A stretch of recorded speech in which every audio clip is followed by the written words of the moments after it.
Hello and welcome to the January edition of Cycling Weekly's Tech in a Month. We're going to start with you, Oliver, and you've got a product that I don't 100% think is going to change the world of cycling. Okay, well, I've got a product which can save you 12 watts as you ride. So it's this, which is this is the box, the Revo Via by a company called Flare, and it's a bit like a Scott oiler that you may have seen on a motorbike, but it actually secretes, or as they say, microdoses your chain with small amounts of lubricant as you ride. So the idea is that as you ride along normally, especially if you're in wet conditions, lube gets washed off your chain as you ride, and your chain becomes less efficient throughout a long ride. And by having this, it maintains the efficiency of your chain. And before you sort of snub it, Orica Scott, formerly Orica Green Edge, or Bike Exchange, or whatever they're called, they've actually taken this on. They're actually going to use this in the 2017 season. So they're pretty adamant it would change or maybe give them the race win at something like Paris-Roubaix. Well, yeah, that's the key thing. So I think this is a pretty niche product, but Flare, the makers, they've analysed chains from races such as Paris-Roubaix, where there's a lot of mud and rain and dust, and by the end of those races, the chains get caked in just loads and loads of crap, and they can be 20, 25 watts less efficient at the end of the race, which is huge. I'm a little sceptical because, as anyone who has overlubed a chain will know, it just becomes very gunky, filled with rubbish from the road. And they say you're going to wash your lube off when you're riding in these races, but if you put on a good wet lube that's not going to wash off, and then you keep adding lube to it as you're going, this is just going to build up muck, which surely is going to make a drive chain less efficient anyway. So what kind of application away from the racing side and the performance side? So could this be used by Joe Bloggs that maybe don't want to clean their chain every Probably, ride? yeah. People like you just don't clean their bike, ride dirty bikes. I leave my bike in pristine condition. Well, yeah. No, I don't really. So, yeah, people that want a maintenance-free bike as well, that's probably going to be good. Or if you live somewhere really wet and dirty. Cool. Okay, I'm going to go on to the next product, which probably doesn't see any type of rain, dirt, or moisture, because it is a track disc. And it's this disc, which is Campag's Ghibli. And it is steeped in history. It's been going since 1986, I think was their first Ghibli disc.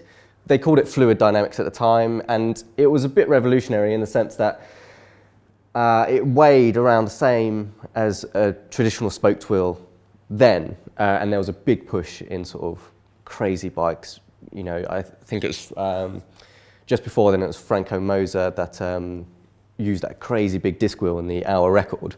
We go into the modern day, and that wheel wasn't really updated or changed until 2015 when Alex Dowsett rode and broke the new record when you allowed aerodynamics disc wheels, and it's in a tucked position. I've had a few rumours that he helped develop this, but I'm not 100% sure, but he certainly used the front disc is what we have here, and the rear disc as well. Team GB also used the Campag Ghibli disc rear wheel during the Olympics, but weighing in just over 800 grams for the rear one. I think it's 825 grams, something like that. It's super light. Sounds like a drum. It does sound like a snare drum. It's pretty crazy actually. I wouldn't want to crash one of these because I don't think it would survive very well. If you did crash one, how much is it gonna cost? Are you ready? Are you ready for this? We're seated. We're seated. But Oliver, I don't think you'll be too shocked because you were testing the lightweight, and it's similar price to that. It's sitting around, for the rear one, it was £2,400, which is a lot of... Probably not for your everyday rider. No, I wouldn't commute on it, I don't think. So it's probably a special wheel for special occasions. And it's my pick this month. It's just, all-round performance. I can't wait to actually start riding it. But I need some track time for that. I have brought something far more useful than an attachable chain luber and that very expensive piece of carbon. I have brought a pump which has a digital pressure gauge, which a lot of people probably won't think is that useful or worthwhile, because when you puncture on a ride, you just want to get it inflated and be on your way again. And realistically, how high you're going to be able to hand pump the pressure in a tyre too. But we've found when testing this that you can get it to about 90 psi. You could probably push it to 100 if you've really got the arms for it. And this nice 4-inch screen across the front will tell you how high the psi is with a readout here. It's reversible as well, so you take it out like so, and then it attaches in the other end, and it's either Presta or Schrader. And another neat little feature is it has a bleed port, although I don't really see a use for it, because if you can't pump to more than 90 or 100 psi, why on earth would you want to bleed pressure out of it? Unless you're Hercules and you can get it to like 125 psi. Don't know, my forearms are massive. You've been going to the gym, haven't you? Yeah, be a doddle for you then, Ollie. I'm sort of with you, Rupert, is that you're by the side of the road, it's cold, you've got all your mates watching, and they're like, you've got 5 minutes, otherwise we're going. You just want to... What kind of mates have you got? You just want to pump your tyre up, get enough in there so you can continue on, or just get yourself home. I guess there's a few people that do want to see how much pressure they've got. I guess for maybe mountain bikers, it will be a bit more useful. Off-roaders, cyclocrossers, Paul, for example, he might find a good use for this. But for the road, I mean, I guess to avoid pinches, to make sure you clear a certain PSI. Yeah, I've used this product as well, and I think it's really useful because when you know that you have the right pressure in, so it avoids the guesswork and just doing the sort of field test, and you know that you've got sufficient pressure in there and you're not going to get a pinch flat on the rest of your ride. Because we've all been there where a mate's repaired a puncture at the side of a road, you've gone a mile down the road after repair, and then you've got another one, and you're like, oh. Well, that's when you leave them behind. Like, yeah. No second chances. Never going riding with you, so. I think we're now going to move on to Bike of the Month. And Oliver, you've brought something quite retro. We've actually got a special Cannondale, right?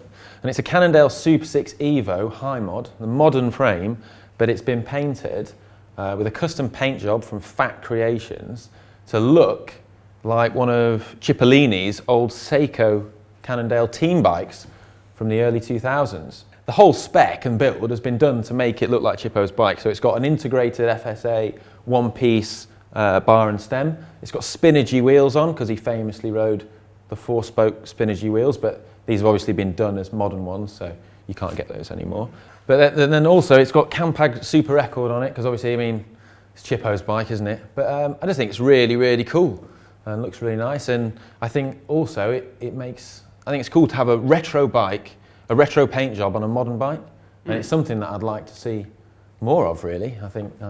I agree with you, actually, and maybe that's something this will, be the catalyst for. And there's some liveries that would look great. This, I never liked it. Sorry, CSG. But it is Chippo. You are right, and it does stand out. But I think it's the yellow. I can't get over it. It is cool, but I think that, the bigger thing here is it's a great concept, it's a great idea, and there aren't enough custom paint jobs, really. No. So, I mean, have a look. Fat Creations have got a website, and you can get your bike custom painted, but I think... There's a lot of companies about, aren't there, at the moment? And it's not that expensive from what I can see. Obviously, the more colour you add and the more paint you use, the more expensive it will be. But, something like that is quite simple. Yeah.